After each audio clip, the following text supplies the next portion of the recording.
I never imagined my marriage would reach this point. From the outside, Jason and I seemed like the perfect couple, married for 8 years, successful careers, and a beautiful home. But perfection is often a fragile illusion, and behind closed doors, our relationship had begun to unravel. It started subtly. Fewer date nights, more time spent on phones rather than conversations. Jason's once playful affection had dulled into routine nods and obligatory kisses. I told myself it was normal. Life gets busy, passion fades, and love settles into something quieter. But deep down, I missed feeling desired, seen alive. Then came Ethan. Ethan was Jason's best friend from college, charming, confident, and effortlessly magnetic. He'd recently moved back to town after a messy divorce and spent more time at our house than his own. At first, I didn't mind. His presence seemed to lift Jason's spirits. They laughed over old stories, watched football, and shared beers like they were 20 again. But Ethan didn't just charm Jason. He charmed me, too. It wasn't obvious at first. Just friendly banter, playful teasing, the kind that feels innocent until it isn't. He'd compliment my cooking, joke about how Jason had married up, and occasionally flash a smile that lingered a little too long. I told myself it was nothing. I loved my husband. Ethan was just a friend. But when you're starved for attention, even a crumb feels like a feast. One evening, after Jason invited Ethan over for dinner, I noticed how easily the conversation flowed between us. Jason scrolled through his phone, distracted, while Ethan and I exchanged stories and laughter. It felt good. *2 good. As I cleared the table, Ethan followed me into the kitchen.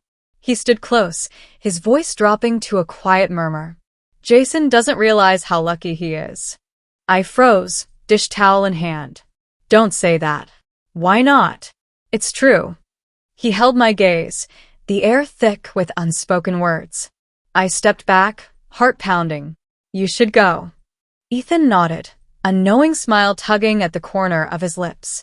Yeah, I should. But neither of us really believed it would end there. The tension between Ethan and me didn't disappear after that night. If anything, it grew stronger, like a spark left smoldering, waiting for the right moment to ignite. I told myself it was harmless, just flirtation, nothing more. But deep down, I knew I was playing with fire. Ethan kept coming around, always at Jason's invitation. Game nights, barbecues, casual hangouts that stretched late into the evening. Every glance, every accidental touch, every shared laugh felt like stepping closer to the edge of a cliff. Jason didn't seem to notice. Or maybe he didn't care. He was distracted by work, his phone, and the quiet distance that had settled between us long before Ethan arrived. It's strange how loneliness can fester, even when you share a bed with someone every night. One evening, after Jason had fallen asleep on the couch, Ethan lingered in the kitchen while I loaded the dishwasher. The soft hum of the TV drifted in from the living room, masking the quiet tension between us. You okay? He asked, leaning against the counter, beer in hand. I shrugged, avoiding his gaze. Yeah, just tired. Ethan chuckled, a dry, humorless sound. Tired of pretending everything's fine? My hands froze in the soapy water. I looked up, and for the first time, I saw it clearly. He wasn't just flirting. He was waiting. Waiting for me to admit what we both already knew. I can't, I whispered, more to myself than to him. Ethan took a step closer. You don't have to. But you deserve more than this, Emma. You deserve to feel wanted. The words hit harder than I expected. Wanted. It had been so long since I'd felt that way, like I was more than just a wife, a partner in routines and responsibilities.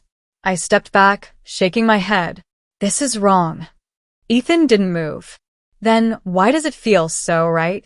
I hated how easily he dismantled my defenses, how quickly my resolve crumbled under the weight of longing. It wasn't just about Ethan. It was about everything my marriage had lost, the passion, the connection, the warmth. That night, I lay in bed beside Jason, staring at the ceiling while his soft snores filled the room. My phone buzzed quietly on the nightstand. Ethan *can't sleep either? I didn't reply, But I didn't block his number either. The line had been drawn. It was only a matter of time before one of us crossed it. It happened on a night that felt no different from the countless others Ethan had spent at our house. Jason had invited him over to watch a game, and I had busied myself in the kitchen, pretending not to notice the stolen glances Ethan and I exchanged. But pretending only works for so long. Jason fell asleep on the couch, half-finished beer in hand, the dull roar of the TV filling the room. Ethan stood up, stretched, and met my gaze across the kitchen island. No words were spoken, but the tension was deafening. "I should head out," Ethan murmured, though his feet didn't move. I swallowed hard. "Yeah, "You should." Neither of us believed that. I glanced toward Jason, sound asleep, oblivious to the storm brewing around him. My heart pounded in my chest as I stepped out of the kitchen, Ethan following without hesitation. The guest room door clicked shut behind us. For a moment, we just stood there, the weight of months of suppressed desire crashing down. I knew it was wrong. I knew I was betraying the man I'd promised to love and honor. But standing there, with Ethan's breath warm against my skin, I didn't feel like a wife. I felt like a woman again. Wanted, desired, alive. Ethan cupped my face, eyes searching mine for hesitation. When he found none, he kissed me. It wasn't gentle. It was raw, urgent, fueled by the ache of longing and the bitterness of neglect. Clothes hit the floor. Reason drowned beneath waves of passion. But just as the last shred of guilt was about to be swept away, a voice cut through the haze.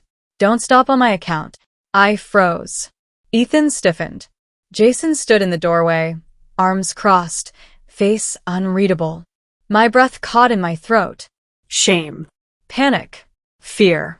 They hit all at once, leaving me trembling. "Jason," I stammered, pulling the sheet around myself. "I can explain." But Jason didn't look angry. If anything, he looked amused. "Explain?" He chuckled bitterly. "I'm not blind, Emma. I've seen this coming for months." Ethan stepped back, face pale. "Man, I didn't." "Save it," Jason snapped, cutting him off. "You think I don't know my own wife? The way she lights up when you walk into a room? How she stopped trying with me the moment you showed up?" My throat tightened. "Jason, please. This isn't." "What?" "Real." His smile was cold. "Go ahead. Finish what you started. If this is what you want, don't let me stop you." He turned and walked out, the sound of his footsteps fading down the hall. Ethan stood frozen, eyes flicking between me and the empty doorway. "Emma, what the hell just happened?" I couldn't answer.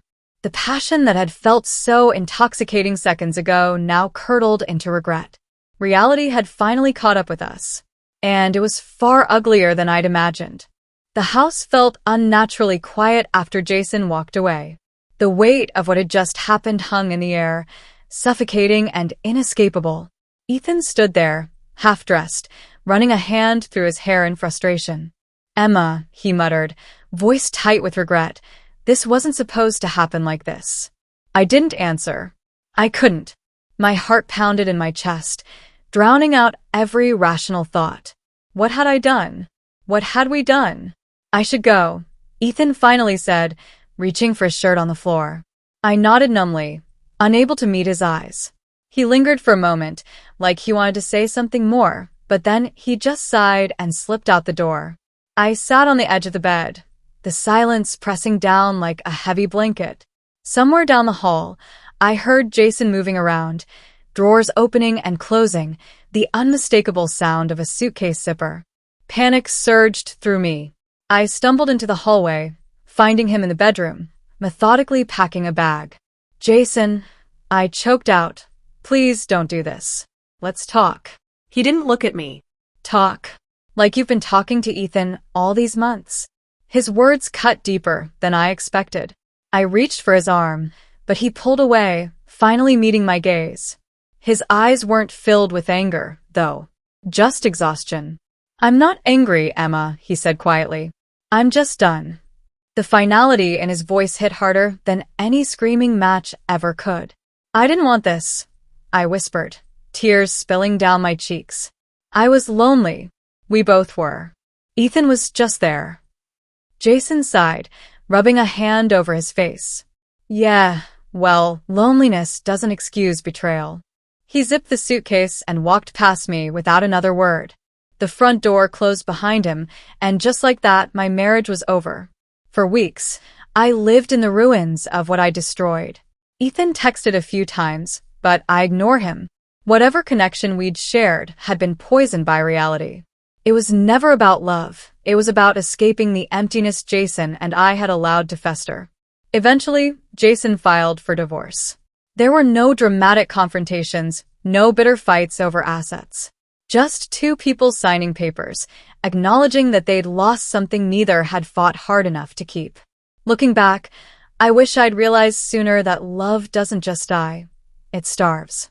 It fades when the little moments, the small gestures, the shared laughter get replaced by silence and indifference.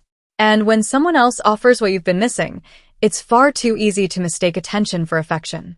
In the end, I lost not just my husband but the version of myself I had once been. The woman who believed love could withstand anything. Turns out, betrayal is the one thing it can't survive.